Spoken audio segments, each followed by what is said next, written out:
Now, for each particular special study, or for each particular unit of any governance or control, there should be certain bodies which are responsible for how it is run.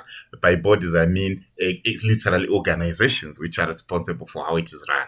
And that's the same goes for the IT industry. We've got a lot of organizations that are responsible for how it is run in South Africa. Some of them are the Computer Society of South Africa, or simply put, CSSA, which is a professional association established to represent and promote the information and communications technology, ICT professional and ICT professionalism, as well as to elevate ICT capability in South Africa, and specifically to facilitate the exchange of opinions and views by representing industry practitioners to inform and lobby government on ICT policy, to obtain from members and other sources information relating to ICT and so forth. So that's what your CSSA is required to do.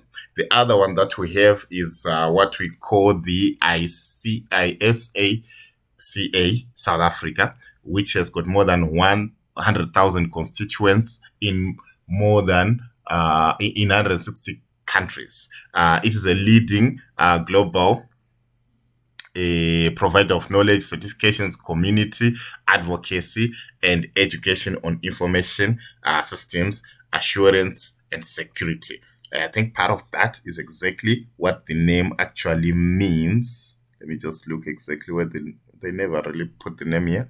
Literally, I think it's information. Give me a second. Information system assurance and security. That's the ISACA. Yes, information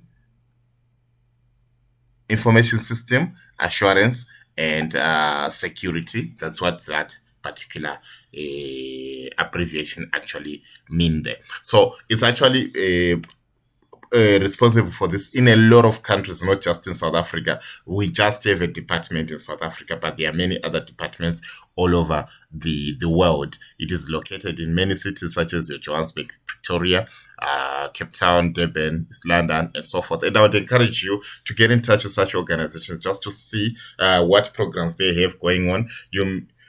You might actually end up being able to join some of their programs and be able to work with them and be able to also lobby certain changes that might be necessary for your own upbringing. Because as explained earlier, these particular organizations are the ones which are responsible at pushing the government to understand the new rules and regulations that can be used to control and make IT safer, because as we all know, IT is a double-edged sword. It could be used to solve problems. It could also be used to actually cause harm to people. So you wouldn't want them to that to continue without it being put to check. And people like you and me are responsible to make sure that such never really happens. So those are the two examples that we managed to come up with. There are many other examples you can find online and so forth, and you might actually find that some of these organizations really resonate with you better than others. I hope you learned a lot. Let's